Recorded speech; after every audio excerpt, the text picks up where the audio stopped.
Chapter 17. Mrs. Dashwood was surprised only for a moment at seeing him, for his coming to Barton was, in her opinion, of all things the most natural. Her joy and expression of regard long outlived her wonder.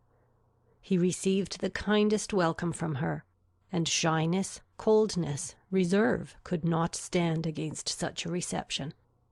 They had begun to fail him before he entered the house, and they were quite overcome by the captivating manners of Mrs. Dashwood. Indeed, a man could not very well be in love with either of her daughters without extending the passion to her, and Elinor had the satisfaction of seeing him soon become more like himself. His affections seemed to reanimate towards them all, and his interest in their welfare again became perceptible. He was not in spirits, however. He praised their house, admired its prospect, was attentive and kind, but still he was not in spirits. The whole family perceived it, and Mrs. Dashwood, attributing it to some want of liberality in his mother, sat down to table indignant against all selfish parents. "What are Mrs. Ferrars's views for you at present, Edward?" said she, when dinner was over and they had drawn round the fire. "Are you still to be a great orator in spite of yourself?" No, I hope my mother is now convinced that I have no more talents than inclination for a public life. "But how is your fame to be established? For famous you must be to satisfy all your family, and with no inclination for expense, no affection for strangers, no profession, and no assurance, you may find it a difficult matter." I shall not attempt it. I have no wish to be distinguished, and have every reason to hope I never shall. Thank heaven, I cannot be forced into genius and eloquence. "You have no ambition, I well know. Your wishes are all moderate." As moderate as those of the rest of the world, I believe. I wish, as well as everybody else, to be perfectly happy, but, like everybody else, it must be in my own way. Greatness will not make me so. "Strange that it would," cried Marianne. "What have wealth or grandeur to do with happiness?" "Grandeur has but little," said Elinor. "but wealth has much to do with it." "Elinor, for shame!"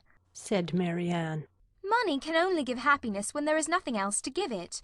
Beyond a competence, it can afford no real satisfaction, as far as mere self is concerned." "Perhaps," said Elinor, smiling, "we may come to the same point. Your competence and my wealth are very much alike, I dare say, and without them, as the world goes now, we shall both agree that every kind of external comfort must be wanting. Your ideas are only more noble than mine. Come, what is your competence?" "About 1,800 or 2,000 a year. Not more than that." Elinor laughed. 2,000 a year! One is my wealth. I guessed how it would end. "And yet 2,000 a year is a very moderate income," said Marianne. "A family cannot well be maintained on a smaller. I am sure I am not extravagant in my demands. A proper establishment of servants, a carriage, perhaps two, and hunters cannot be supported on less." Elinor smiled again to hear her sister describing so accurately their future expenses at Combe Magna. Hunters? repeated Edward. But why must you have hunters? Everybody does not hunt. Marianne coloured as she replied. "But most people do." "I wish," said Margaret, striking out a novel thought, "that somebody would give us all a large fortune apiece." "Oh, that they would!" cried Marianne, her eyes sparkling with animation, and her cheeks glowing with the delight of such imaginary happiness. "We are all unanimous in that wish, I suppose," said Elinor. "in spite of the insufficiency of wealth." "Oh, dear," cried Margaret. "how happy I should be! I wonder what I should do with it." Marianne looked as if she had no doubt on that point. "I should be puzzled to spend so large a fortune myself," said Mrs. Dashwood. "if my children were all to be rich without my help." "You must begin your improvements on this house," observed Elinor, "and your difficulties will soon vanish." What magnificent orders would travel from this family to London, said Edward. in such an event. What a happy day for booksellers, music sellers, and print shops. You, Miss Dashwood, would give a general commission for every new print of Mary to be sent you, and as for Marianne, I know her greatness of soul. There would not be music enough in London to content her. And books, Thomson, Cooper, Scott, she would buy them all over and over again. She would buy up every copy, I believe, to prevent their falling into unworthy hands, and she would have every book that tells her how to admire an old twisted tree. Shouldn't you, Marianne? Forgive me if I am very saucy, but I was willing to show you that I had not forgot our old disputes. I love to be reminded of the past, Edward. Whether it be melancholy or gay, I love to recall it, and you will never offend me by talking of former times. You are very right in supposing how my money would be spent, some of it at least. My loose cash would certainly be employed in improving my collection of music and books. And the bulk of your fortune would be laid out in annuities on the authors or their heirs. No, Edward, I should have something else to do with it. Perhaps then you would bestow it as a reward on that person who wrote the ablest defence of your favourite maxim, that no one can ever be in love more than once in their life. Your opinion on that point is unchanged, I presume? Undoubtedly. At my time of life opinions are tolerably fixed. It is not likely that I should now see or hear anything to change them. Marianne is as steadfast as ever, as you see, said Elinor. She is not at all altered. She's only grown a little more grave than she was. Nay, Edward, said Marianne. you need not reproach me. You are not very gay yourself. Why should you think so? Replied he with a sigh. But gaiety never was a part of my character. Nor do I think it a part of Marianne's, said Elinor. I should hardly call her a lively girl. She is very earnest, very eager in all she does, sometimes talks a great deal, and always with animation, but she is not often really merry. I believe you are right, he replied.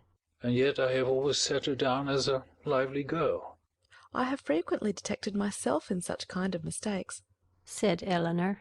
In a total misapprehension of character in some point or other, fancying people so much more gay or grave or ingenious or stupid than they really are, and I can hardly tell why or in what the deception originated. Sometimes one is guided by what they say of themselves, and very frequently by what other people say of them, without giving oneself time to deliberate and judge. But I thought it was right, Elinor, said Marianne, to be guided wholly by the opinion of other people. I thought our judgments were given us merely to be subservient to those of neighbours. This has always been your doctrine, I am sure. No, Marianne, never. My doctrine has never aimed at the subjection of the understanding. All I have ever attempted to influence has been the behaviour. You must not confound my meaning. I am guilty, I confess, of having often wished you to treat our acquaintance in general with greater attention. But when have I advised you to adopt their sentiments, or to conform to their judgment in serious matters? You have not been able to bring your sister over to your plan of general civility, said Edward to Elinor. Do you gain no ground? Quite the contrary, replied Elinor, looking expressively at Marianne. My judgment, he returned, is all on your side of the question, but I am afraid my practice is much more on your sister's. I never wish to offend, but I am so foolishly shy that I often seem negligent when I am only kept back by my natural awkwardness. I have frequently thought that I must have been intended by nature to be fond of low company. I am so little at my ease among strangers of gentility. Marianne has not shyness to excuse any inattention of hers, said Elinor. She knows her own worth too well for false shame, replied Edward. Shyness is only the effect of a sense of inferiority in some way or other. If I could persuade myself that my manners were perfectly easy and graceful, I should not be shy. But you would still be reserved, said Marianne. And that is worse. Edward started. Reserved? Am I reserved, Marianne? Yes, very.